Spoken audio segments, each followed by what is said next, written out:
नमस्कार. आज सकाळपासूनच संपूर्ण न्यूज चॅनल आणि सोशल मीडियावरती आमदार संजय गायकवाड यांच्या बातम्या आणि व्हिडिओ मोठ्या प्रमाणात व्हायरल होत आहेत.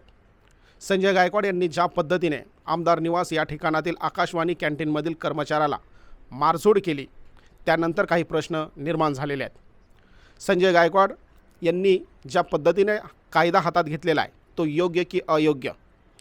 महाराष्ट्र सरकार वेळोवेळी जेवढे काही कायदे बनवते त्याचप्रमाणे GR प्रकाशित करते आणि FSSAI आणि फूड डिपार्टमेंट सध्याच्या घडीला कुठे गेलेलं आहे आणि फूड डिपार्टमेंटचे कोणकोणते नियम आहेत, जे नियम आपल्या सगळ्याच सामान्य नागरिकांना माहीत असणं आवश्यक आहे. सगळ्यात अगोदर घटनाक्रम नेमका काय आहे, त्याचबरोबर आज सकाळपासून न्यूज चॅनलवाल्यांनी ज्या पद्धतीचं वार्तांकन केलेलं आहे त्याविषयी जाणून घेऊ आणि याच्यानंतर फूड ड्रग्स डिपार्टमेंट यांनी जे काही नियम बनवलेले आहेत, मग ते राज्याचे असतील आणि केंद्राचे असतील, यावरती देखील आपण प्रकाश टाकणार आहोत. हे नियम आणि कायदे का महत्त्वाचे आहेत? कारण की आपण दररोज आणि नेहमी कुठे ना कुठेतरी हॉटेलमध्ये, ढाब्यावरती, रेस्टॉरंटमध्ये जेवण करण्यासाठी जातो आणि त्या ठिकाणात आपल्या सगळ्यांनाच कधी ना कधीतरी अशा प्रकारचा अनुभव हा येत असतो आणि अशा प्रकारचा अनुभव आल्याच्या नंतर त्याच्या संबंधी तक्रार नेमकी कुठे करायची, कशा पद्धतीने करायची, यावरती आज आपण समजून घेणार आहोत हा सगळा घटनाक्रम. मित्रांनो, काल संध्याकाळी साधारणपणे 8-10च्या नंतर आमदार, सध्याला पावसाळी अधिवेशन आहे आणि पावसाळी अधिवेशन असल्यामुळे महाराष्ट्रभरामधील 288 आमदार, त्याचप्रमाणे विधान परिषदेचे साधारणपणे 78 आमदार, त्याचप्रमाणे सगळ्याच विभागाचे प्रमुख, सरकारी अधिकारी वर्ग, कर्मचारी वर्ग आणि प्रत्येक आमदारांचे कार्यकर्ते हे सध्याच्या घडीला पावसाळी अधिवेशन असल्यामुळे मुंबई या ठिकाणातील मंत्रालय, विधानभवन या आजूबाजूच्या परिसरामध्ये सध्याला वास्तव्याला आहे. काल रात्री साधारणपणे 8-10च्या दरम्यानमध्ये, साधारणपणे 10च्या नंतर संजय गायकवाड, जे की बुलढाणा या ठिकाणातील आमदार आहेत, शिवसेना एकनाथ शिंदे साहेब यांच्या गटातून ते आमदार आहेत, यांनी जेवणासाठी काय ऑर्डर केली. या ऑर्डरमध्ये साधारणपणे वरण भात, भाजी, चपाती अशा स्वरूपाचं हलकं जेवण होतं. संजय गायकवाड हे जेव्हा जेवण करायला बसले त्यावेळी त्यांना जाणवलं की त्यांच्या पार्सलमध्ये जी डाळ देण्यात आलेली आहे ही डाळ शिळी आहे, त्या डाळीचा वास येत आहे आणि ती निकृष्ट दर्जाची आहे. या संदर्भामध्ये त्यांनी तात्काळ त्या हॉटेलच्या काउंटरवरती जो कोणी बसला होता त्याला फोन करून कळवलं. त्याच्यानंतर ते स्वतः ज्या परिस्थितीमध्ये किंवा ज्या स्थितीमध्ये होते त्या स्थितीमध्ये त्या कॅन्टीनमध्ये पोचले. आता ही स्थिती म्हणजे साधारणपणे अंगावरती टावेल गुंडाळलेला आणि अंगामध्ये बनियान, अशा बनियान आणि टावेल अशा स्वरूपामध्ये ते कॅन्टीनमध्ये पोचले. महाराष्ट्रामध्ये आपण असं ऐकलं की चड्डी बनियान गँग असते, मात्र सध्याच्या घडीला टावेल बनियान गँग हे आपल्याला दिसून येते. संजय गायकवाड यांनी त्या कॅन्टीनच्या कॅश काउंटरवरती जो कोणी बसला होता त्याला हे प्रकरण सांगितलं. त्याच्यानंतर त्या ठिकाणी उभे असणाऱ्या वेटर यांच्याशी ते जाणून घेतलं आणि मारझोड केली. मारझोड ज्यांनी ज्या पद्धतीने केलेली आहे, ही मारझोड एखाद्या बॉक्सिंग किंवा कराटे ज्या पद्धतीने करतात त्या पद्धतीची ती मारझोड झालेली आहे. संजय गायकवाड यांच्यासोबत जे कार्यकर्ते होते यांनी देखील त्या वेटरला मारझोड केलेल्या. हे इथपर्यंत प्रकरण झाल्याच्या नंतर याच्या पुढे कायदा काय सांगतो हे महत्त्वाचं जाणून घेणं आपल्या सगळ्यांना गरजेचं आहे. संजय गायकवाड हे आमदार आहेत, साधारणपणे 2 ते 3 टर्म ते आमदार राहिलेले आहेत आणि सध्याच्या घडीला देखील ते रनिंग सिटिंग आमदार आहेत आणि एक सत्ताधारी पक्षाचे ते आमदार आहेत. सत्ताधारी पक्षाच्या आमदाराने अशा प्रकारचं कृत्य करणं हे संपूर्ण जनतेसाठी लाजिरवाणी गोष्ट आहे. कारण की प्रत्येक देशातील सामान्य ते सामान्य नागरिकाला या देशामध्ये कोणत्या स्वरूपाचे कायदे आहेत, कशा प्रकारचे नियम बनवलेले आहेत आणि कशा प्रकारचे GR प्रकाशित झालेले आहेत, हे जर सामान्य नागरिकांना कळत असेल तर आमदार हे सगळ्या गोष्टी का वाचत नसतील. सगळ्यात अगोदर जर त्यांना शिळं अन्न देण्यात आलं होतं तर त्यांनी ती तक्रार फूड डिपार्टमेंटकडे करणं गरजेचं आहे. फूड डिपार्टमेंटने त्या प्रकारची चौकशी करून योग्य की अयोग्य करून त्या हॉटेलच्या संपूर्ण प्रशासनावरती कारवाई केली जाऊ शकली असते. मात्र तशा प्रकारचं न करता संजय गायकवाड यांनी डायरेक्ट त्या वेटरला मारझोड केलेली आहे. वेटरने देखील गुपचूप पद्धतीने मार खाऊन घेतला आणि हे प्रकरण न वाढवण्यासाठी त्यांनी पोलीस स्टेशनमध्ये कोणत्याच प्रकारची तक्रार नोंदवून घेतलेली नाही. सकाळपासून जर तुम्ही पाहिलं तर विविध न्यूज चॅनलचे प्रतिनिधी त्या ठिकाणी येऊन बाईट काढत आहेत, इंटरव्ह्यू घेत आहेत आणि तो प्रसंग दाखवत आहेत. अशावेळी जेव्हा TV9ने जेव्हा ती बातमी किचनमधली प्रकाशित करण्याचा प्रयत्न करण्यात आला त्यावेळी त्या ठिकाणी किचनमध्ये साफसफाईचं काम चालू होतं. म्हणजेच एका प्रकारे कोणीतरी त्या हॉटेल व्यावसायिकाला माहिती दिलेली असेल की काही वेळात फूड डिपार्टमेंटचे अधिकारी तुमच्या ठिकाणी येणार आहेत, तात्काळ त्या ठिकाणात स्वच्छता राखण्याची जबाबदारी घ्या. त्याच्यानंतर जर तुम्ही पाहिलं तर अर्धा तासाच्या नंतर मुंबई तकवरती त्याच किचनमध्ये फूड अँड ड्रग डिपार्टमेंटचे अधिकारी वर्ग त्या ठिकाणी आलेला होता आणि ते सगळे काही इन्स्पेक्शन करत होते की नेमकं त्या किचनमधली परिस्थिती नेमकी काय. आता यावरून एक लक्षात घ्या की food and drug department FSSAI यांनी काही नियम बनवलेले आहेत आणि हे नियम प्रत्येक नागरिकाला माहीत असणं गरजेचं आहे.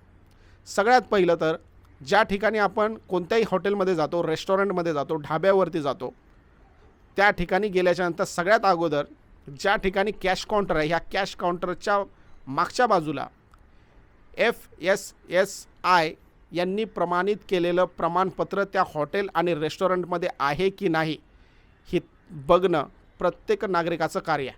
त्याचप्रमाणे फूड सेफ्टी डिपार्टमेंटकडून देखील एक प्रमाणपत्र देण्यात येतं की ते अन्नाच्या संदर्भात असतं, ते देखील त्या हॉटेलमध्ये लावणं देखील गरजेचं आहे आणि ते देखील दर्शनी भागात. त्याच्यानंतरचा पुढचा नियम असा आहे की प्रत्येक नागरिकाला ज्याप्रमाणे जीवन जगण्याचा अधिकार आहे त्याचप्रमाणे त्याला अन्न वस्त्र निवारा आपण जो म्हणतो तो देखील ग्रहण करण्याचा अधिकार आहे. अन्न नुसतं चवीला चांगलं असणं हे महत्त्वाचं नसून अन्न किती सुरक्षितरित्या स्वच्छतेने बनवलं जातं हे देखील तेवढंच महत्त्वाचं आहे.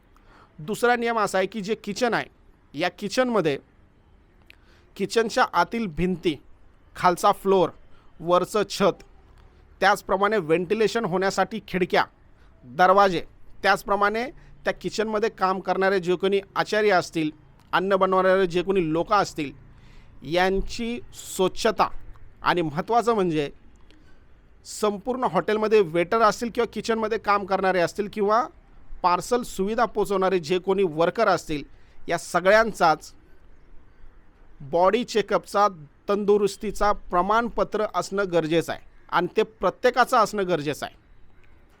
याच्या पुढचा नियम असा आहे की ज्या किचनमध्ये अन्न बनवलं जातं त्या किचनमध्ये स्वच्छतेच्या दृष्टीने म्हणजेच व्हेज आणि नॉनव्हेज या दोन्ही गोष्टी कटिंग करण्यासाठी वेगवेगळे चॉपसीट म्हणजेच कटिंग करण्याचे साधन असणं आवश्यक आहे.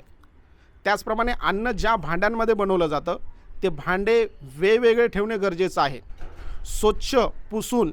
त्याचप्रमाणे त्या किचनमध्ये कोणत्याच प्रकारचे कीटक, जंतू, जीव याच्यामध्ये झुरळ असतील, उंदीर असतील, घूस असतील, पाला असतील किंवा अन्य काय असतील अशा प्रकारचा प्रादुर्भाव होऊ नये हा देखील नियम त्याच्यामध्ये फूड अँड ड्रग्स यांच्या नियमावलीमध्ये दुसऱ्या क्रमांकाचा आहे.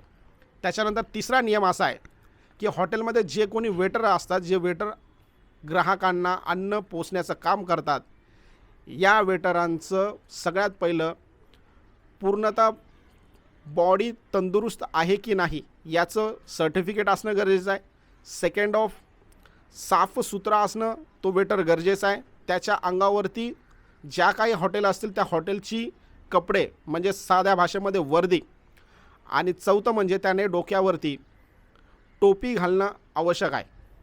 याच्या पुढचा नियम असा आहे की त्या किचनमध्ये किंवा त्या हॉटेलमध्ये जेवढा काही कचरा निर्माण होतो हा कचरा योग्य पद्धतीने त्याची विल्हेवाट लावली जाते की नाही हे देखील महत्त्वाचं आहे. म्हणजेच ओला कचरा, सुका कचरा हा तर सगळ्यांनाच माहिती आहे, मात्र त्याच्या व्यतिरिक्त हॉटेलमध्ये जेवढं काही अन्नाची नासाडी होत असेल, कोणी अर्धवट अन्न टाकत असेल, हे अन्न ज्यावेळी तुम्ही कचराकुंडीमध्ये टाकता त्या कचराकुंडीच्या आजूबाजूला स्वच्छता असणं गरजेचं आहे. त्या कचराकुंडीवरती कोणत्याच प्रकारच्या माशा बसू नयेत, कीटक बसू नयेत, जीवजंतू बसू नयेत, या प्रकारची सुरक्षा देखील त्या हॉटेल मालकांनीच घेणं गरजेचं आहे. फूड अँड ड्रग डिपार्टमेंटचे अधिकारी यांना मुंबई तकच्या न्यूज रिपोर्टरने जेव्हा विचारलं की संजय गायकवाड यांनी तक्रार केल्याच्या नंतर तुम्ही या ठिकाणी आलेला आहात का, तर त्याच्यावरती फूड अँड ड्रगच्या डिपार्टमेंटच्या अधिकाऱ्यांनी सांगितलं की आमच्याकडे कोणत्याच प्रकारची तक्रार आलेली नाही, मात्र सोशल मीडिया आणि न्यूज चॅनलवरती ज्या प्रकारच्या बातम्या प्रकाशित होत आहेत त्यावरून आम्ही स्वतःहून या ठिकाणी दाखल झालेलो आहोत. अशाच प्रकारचं कार्य हे फूड अँड ड्रग डिपार्टमेंटचे अधिकारी आणि कर्मचारी इतर हॉटेल, ढाबे, रेस्टॉरंट या ठिकाणी करताना आपल्याला कधीच आढळत नाहीत. आता महत्त्वाचा आणि सगळ्यात गरजेचा एक प्रश्न निर्माण आहे, तो म्हणजे संपूर्ण महाराष्ट्रभरामध्ये सामाजिक न्याय विभागाच्या माध्यमातून विविध विद्यार्थ्यांसाठी काही वसतिगृह निर्माण करण्यात आलेले आहेत आणि या वसतिगृहामध्ये सकाळचा नाश्ता असेल, दुपारचं जेवण असेल, संध्याकाळचा नाश्ता असेल आणि रात्रीचं जेवण असेल अशा पद्धतीने दिलं जातं. त्याचप्रमाणे महाराष्ट्रातील भरपूर साऱ्या अंगणवाडी शाळांमध्ये मध्यान्ह भोजनाच्या माध्यमातून देखील विद्यार्थ्यांना जेवण पुरवण्यात येतं. भरपूर वेळा आपण ऐकत असतो की अंगणवाडी शाळांमध्ये किंवा वसतिगृहाच्या हॉस्टेलमध्ये निकृष्ट पद्धतीचं जेवण आढळून आलेलं आहे. भरपूर वेळा जेवणामध्ये आळ्या आढळून आलेल्या आहेत. त्याचप्रमाणे अन्न ज्या पद्धतीने देण्यात येतं किंवा वाढलं जातं त्या देखील गोष्टी या खराब किंवा घाणेरड्या स्वरूपाच्या आढळून आलेल्या आहेत. याच्यावरती देखील फूड अँड ड्रग्स डिपार्टमेंटचे अधिकारी वर्ग असतील, कर्मचारी असतील किंवा महाराष्ट्रातील कोणताही आमदार हा विधानसभेमध्ये अशा प्रकारची बाजू मांडताना आपल्याला दिसत नाही. सध्याला संजय गायकवाड यांना निकृष्ट दर्जाचं अन्न प्राप्त झालं म्हणून त्यांनी त्या गोरगरीब कर्मचाऱ्याला मारझोड केली. मात्र संजय गायकवाड यांना जर हे सगळे नियम आणि कायदे जर माहीत असते तर त्यांनी त्या कर्मचाऱ्याला मारण्याच्या ऐवजी फूड अँड ड्रग डिपार्टमेंट, त्याचप्रमाणे विधानसभेमध्ये आणि त्यांच्या आमदारकीचा जो रुतबा आहे त्या हिशोबाने त्यांनी त्याच्यावरती कारवाई करणं योग्य होतं. महत्त्वाचं म्हणजे हॉटेलमधून आपण ज्यावेळी पार्सल मागवतो, हे पार्सल याच्या संदर्भामध्ये देखील नियम आहेत. हे नियम नीट समजून घ्या, म्हणजे आपण ज्यावेळी हॉटेलमधून अन्न मागवतो त्यावेळी आपल्याला हे महत्त्वाचे ठरते. फूड अँड ड्रग डिपार्टमेंटने अन्न जेव्हा आपण पार्सल मागवतो त्या पार्सलच्या संदर्भामध्ये नियम बनवलेले आहेत की अन्न कधीही पार्सल देताना कोणत्याही प्लास्टिकच्या थैलीमध्ये ते अन्न रॅप करून दिले जाऊ नये. अन्न कधीही प्लास्टिकच्या थैलीमध्ये रॅप करून दिले जाऊ नये. अन्न जर तुम्हाला पार्सल करायचं असेल तर त्यासाठी वेगवेगळ्या पद्धतीचे, वेगवेगळ्या आकाराचे, प्लास्टिकच्या आकाराचे जाड सीलबंद डब्बे वापरावेत, जेणेकरून ते यूज अँड थ्रो स्वरूपाचे असतील. एकदा ते जेवले की त्याच्यानंतर ते फेकण्याच्या स्वरूपात असतील. मात्र प्लास्टिकच्या थैल्यांमध्ये कधीही अन्न पार्सल करू नये असा फूड अँड ड्रग डिपार्टमेंटचा नियम आहे.